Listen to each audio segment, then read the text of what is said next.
Alright, so now for your subnetting challenge. I've gone ahead and picked 3 different CIDR addresses here, a WAC24, WAC27, and WAC30.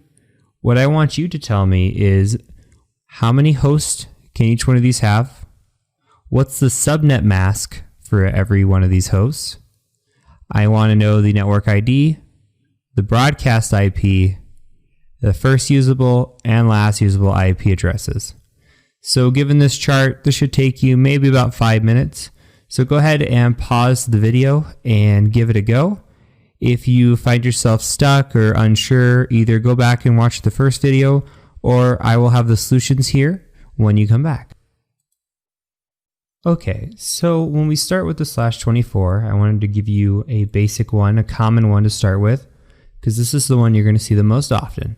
So when we talk about /24, well, how many hosts does it have? Well, remember that we take 128, and when we go backwards from 25, we multiply that by 2, so that becomes 256, and then we subtract the network ID and the broadcast IP, right? So then we're going to have 254.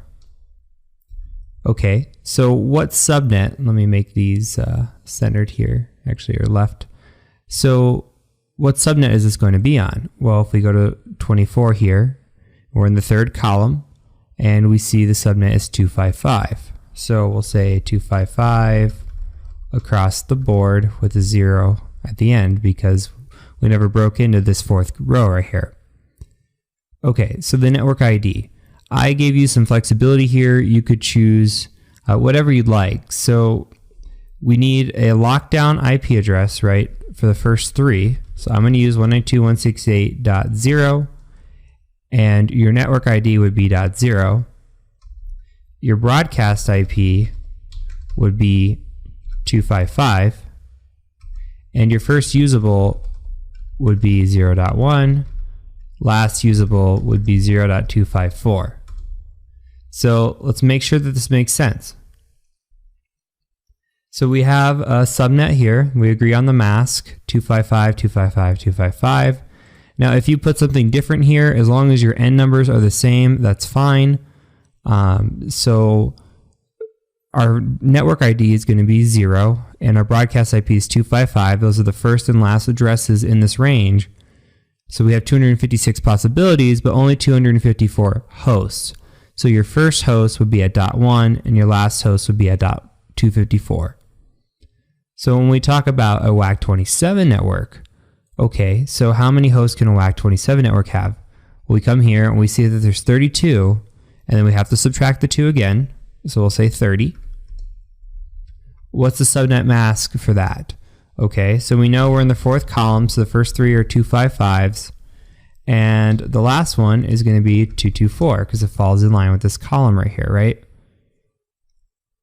Okay, so now that we have the subnet mask, what can we do? Let's say, what's the first network ID? Well, it can still be 192.168.0.0 if we want it to be. But now, how does it change for the broadcast IP? We want to make it 32 address wide, right? So we're going to say 192.168.0.31 is the last possible.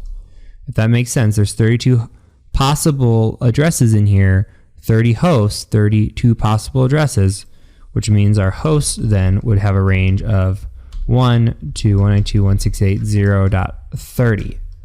Now, you could have also picked 32 and 61 here, and then ran 31 to 60. That would have been perfectly fine. Those are acceptable answers in this range.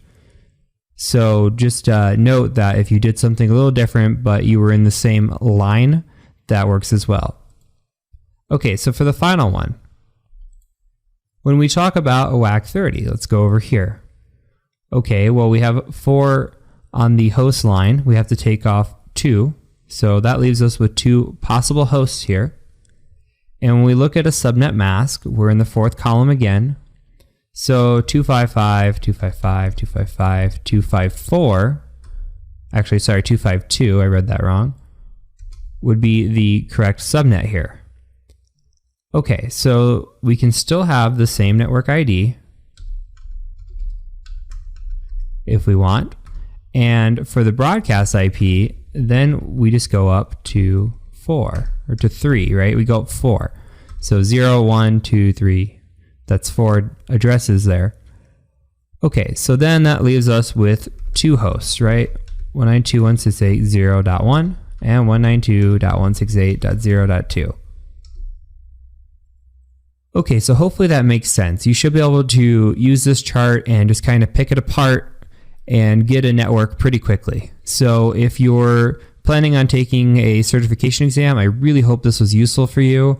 If you're a network engineer and you just wanted to review this and found a new trick, I hope this was useful to you as well, because this trick blew my mind when I first saw it. If you're just getting into this, you're taking this course because you want to be a penetration tester and you don't know much about networking, well then just take away the practicality of it, right? Take away what a WAC 24, WAC 27, or WAC 30 represents. Take away what a subnet mask represents. You don't have to necessarily know how to do all this or what the network ID broadcast IPs are. Just have to know them in common terms. You don't have to know how to calculate all this out. And there are calculators online if you want a quick cheat sheet, but if you're in a job interview and you want to impress, this is something else that you can do as well. So that's it for this lesson. We're going to go ahead and move on to the next lesson, which is going to be building a network using Packet Tracer. So we'll go ahead and do an install of Packet Tracer in the next video and just start setting up a really, really basic network. So I will catch you over there shortly.